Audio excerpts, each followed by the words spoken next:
রাজধানীতে পৃথক দুটি হত্যা মামলায় সাবেক ডেপুটি স্পিকার শামসুল হক টুকু ও সাবেক ক্রীড়া উপমন্ত্রী আরিফ খান জয় সহ ৫ জনকে ৩ দিনের রিমান্ডে নেওয়ার আদেশ দিয়েছেন আদালত। রোববার সকালে ঢাকার মেট্রোপলিটন ম্যাজিস্ট্রেট ময়নুল ইসলাম এই আদেশ দেন। এদিকে রাজধানীর আইডিয়াল কলেজের প্রথম বর্ষের ছাত্র খালিদ হাসান সাইফুল্লাহ হত্যা মামলায় সাবেক ডেপুটি স্পিকার শামসুল হক টুকু, সাবেক ক্রীড়া উপমন্ত্রী আরিফ খান জয় সহ ৩ জনকে ফের ৩ দিনের রিমান্ডে নিতে আদেশ দিয়েছেন আদালত।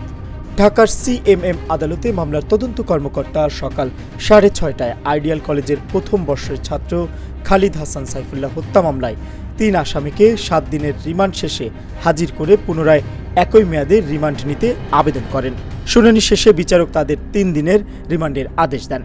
রিমান্ডে নেওয়া আসামিরা হলেন সাবেক ডেপুটি স্পিকার শামসুল হক টুকু, সাবেক ক্রীড়া উপমন্ত্রী আরিফ খান জয় ও মোহাম্মদ সোহাইল।